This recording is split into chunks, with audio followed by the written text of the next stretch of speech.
नमस्कार दोस्तों, स्वागत है आपका आपके अपने YouTube चैनल में।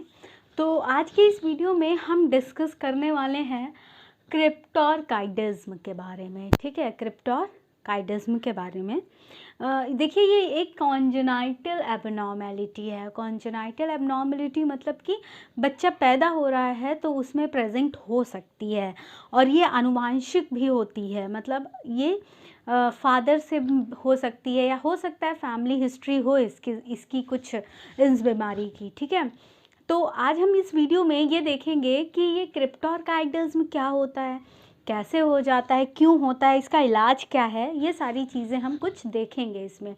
ठीक है, तो देखिए, क्रिप्टोरकाइडिज्म क्या होता है कि जब माँ के गर्भ में, माँ के पेट में जब बच्चा अलग अलग टाइम पे मैच्योर होता है, 3 month, 4 month, 5 month, 6 month, 7 month mature होता है, तो उसमें जैसे जैसे मंथ्स बढ़ते हैं वैसे वैसे बेबी मैच्योर होता जाता है। ठीक है, तो जब बेबी मैच्योर हो रहा है तो उस दौरान क्या होता है, जो ये टेस्टिकल्स होते हैं, ठीक है, क्या होता है, टेस्टिकल्स जो होते हैं ये क्या होते हैं, ये 7वें महीने में मैच्योर होते हैं। 7वें महीने में क्या होते हैं, एब्डोमेन रीजन में मैच्योर होते हैं, एब्डोमेन में बनते हैं और एब्डोमेन से धीरे धीरे नीचे की तरफ पुश किए जाते हैं। ठीक है, नीचे की तरफ आते हैं, कहाँ पे, स्क्रोटम में रखे रहते हैं ये टेस्टिकल्स। ठीक है, स्क्रोटम रीजन में।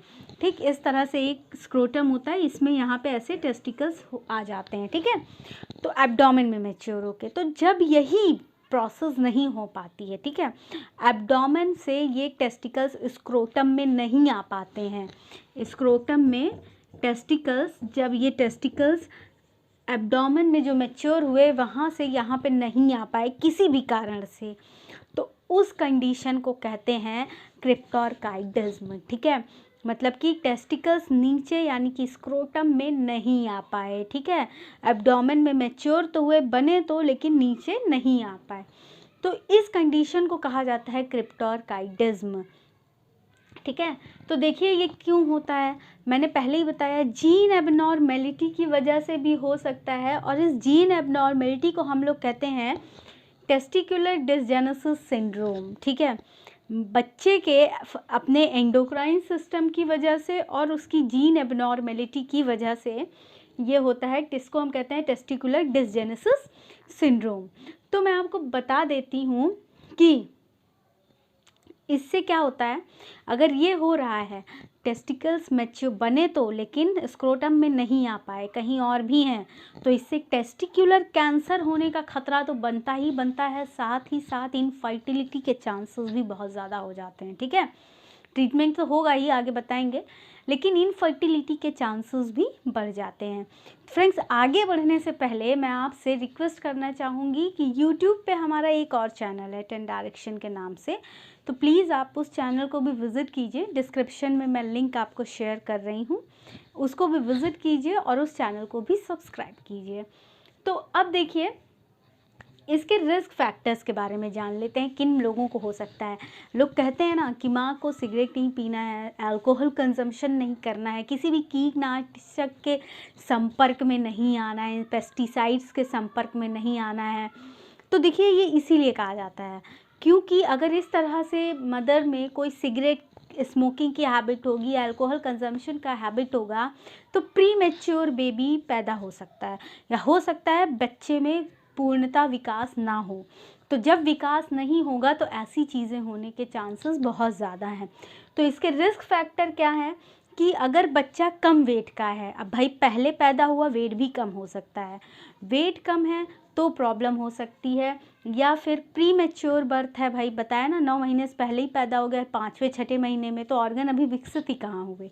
ठीक है, या कोई फैमिली हिस्ट्री है, फादर को है, किसी को है, तो, और या माँ के द्वारा अल्कोहल का या फिर सिगरेट का कंजम्पशन, या फिर पेरेंट्स पेस्टिसाइड के कांटेक्ट में आए हों कभी तो। ठीक है, ये इसके रिस्क फैक्टर्स हैं। अगर ये चीज़ें हुई हैं तो हो सकता है कि क्रिप्टोरकाइडिज्म होने के चांसेस ज़्यादा हैं। ठीक है, अब इसके ट्रीटमेंट की बात कर लेते हैं फ्रेंड्स। तो देखिए, ट्रीटमेंट इसके लिए जो है हार्मोनल थेरेपी है। ठीक है, भाई हार्मोन्स का इम्बैलेंस हुआ तभी ये स्क्रोटम में टेस्टिस नहीं आ पाए, तो अगर ऐसा है तो हार्मोन थेरेपी दी जा सकती है, ठीक है। हार्मोन थेरेपी देने से क्या होगा कि चीज़ें वापस सुधर जाएंगी और स्क्रोटम में टेस्टिस वापस आने लगेंगे। तो देखिए क्या होता है कि ऐसा भी हो सकता है कि ये जैसे ही हार्मोनल थेरेपी बंद की जाए ये वापस से हो जाए, यानी ये 5 में से 1 लोगों को ये कंडीशन भी आती है कि हार्मोन थेरेपी बंद की और दोबारा से क्रिप्टोरकाइडिज्म का केस सामने आ गया, ऐसा भी हो जाता है, ठीक है। तो और इससे क्या हो सकता है, इससे हो सकता है स्पर्मेटोजेनेसिस भी हो सकता है, ठीक है। इससे स्पर्मेटोजेनेसिस होने के भी चांसेस हैं, तो भाई रीअकरेंस भी है, स्पर्मेटोजेनेसिस का भी चांस है। तो इससे क्या करना है कि इस ऑप्शन को ना कंसीडर करते हुए, हार्मोन थेरेपी का ऑप्शन को ना कंसीडर करते हुए एक थेरेपी दी गई, सर्जरी का एक ऑप्शन दिया गया जिसका सक्सेस रेट 70 to 90% है, ठीक है।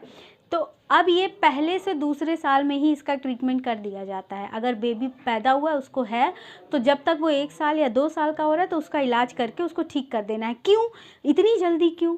देखिए इतनी जल्दी इसलिए कि अगर इतनी जल्दी कर देंगे ऑपरेशन, सर्जरी इतनी जल्दी हो जाएगी तो बच्चे को आगे मैच्योर होने का चांस मिलेगा, स्पर्म क्वालिटी इंप्रूव होगी, फर्टिलिटी में इशू नहीं आएगी, लाइफस्टाइल रिलेटेड कोई भी प्रॉब्लम नहीं होगी। तो टाइम मिले आगे पूरी तरह से रिकवरी का, इसलिए इतनी जल्दी कर दी जाती है, ठीक है। लेकिन अगर सपोज़ करते हैं कि थोड़ा सा भी चांस है कि नहीं सही होगा, या हो सकता है ये देखा जा रहा है कि एक्ट्रोपिक वाली कंडीशन आ रही है, एक्ट्रोपिक कंडीशन मतलब कि क्वालिटी गिरती ही चली जा रही है, तो उस कंडीशन में क्या किया जाएगा, स्पर्म को फ्रीज़ करके रख दिया जाएगा ताकि फ्यूचर में कम से कम बेबी कंसीव करने के लिए कोई इशू ना हो। स्पर्म फ्रीज करके, सीमेन को फ्रीज करके रख दिया जाएगा, आगे आराम से बच्चा पैदा हो सकता है, ठीक है। एक ये कंडीशन है, ये सी चीज़ें इसकी सर्जिकल ऑप्शंस हैं। तो फ्रेंड्स, तो ये था हमारा ऑल अबाउट क्रिप्टोरकाइडिज्म, यानी कि कॉन्जेनाइटल एबनॉर्मेलिटी है ये एक तरह की, इसके बारे में, ठीक है।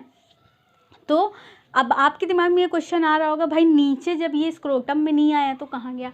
देखिए सपोज़ कर लेते हैं ये एक फीमेल बॉडी है, ये स्क्रोटम है, यहाँ टेस्टीज होती हैं, एब्डोमेन रीजन में मैच्योर होती हैं टेस्टीज, यहाँ मैच्योर हुई, फिर यहाँ पे पाइप लाइक स्ट्रक्चर होता है, ट्यूब लाइक स्ट्रक्चर, उससे ये जो टेस्टीज हैं ये स्क्रोटम में आके फिट होती हैं।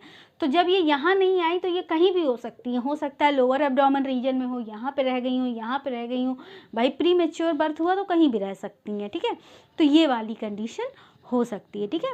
तो ये रिपेयर करने का सिर्फ एक ही ऑप्शन है, सर्जिकल ऑप्शन, सर्जिकल ट्रीटमेंट कर दिया जाए, बच्चा पैदा हुआ है उसको टाइम दिया जाए, 1 साल का हो जाए, 1.5 साल का हो जाए, तब इसको रिपेयर करके इसको वापस से टेस्टिकल्स को कहाँ रख दिया जाए, स्क्रोटम में ला करके फिट कर दिया जाए। तो दिस इज़ ऑल अबाउट क्रिप्टोरकाइडिज्म। अगर वीडियो से रिलेटेड आपका कोई सजेशन है तो प्लीज़ कमेंट सेक्शन में कमेंट करके मुझे ज़रूर बताइएगा, और अगर वीडियो पसंद आई हो तो प्लीज़ वीडियो को शेयर कीजिए, चैनल को सब्सक्राइब कीजिए। Thank you very much.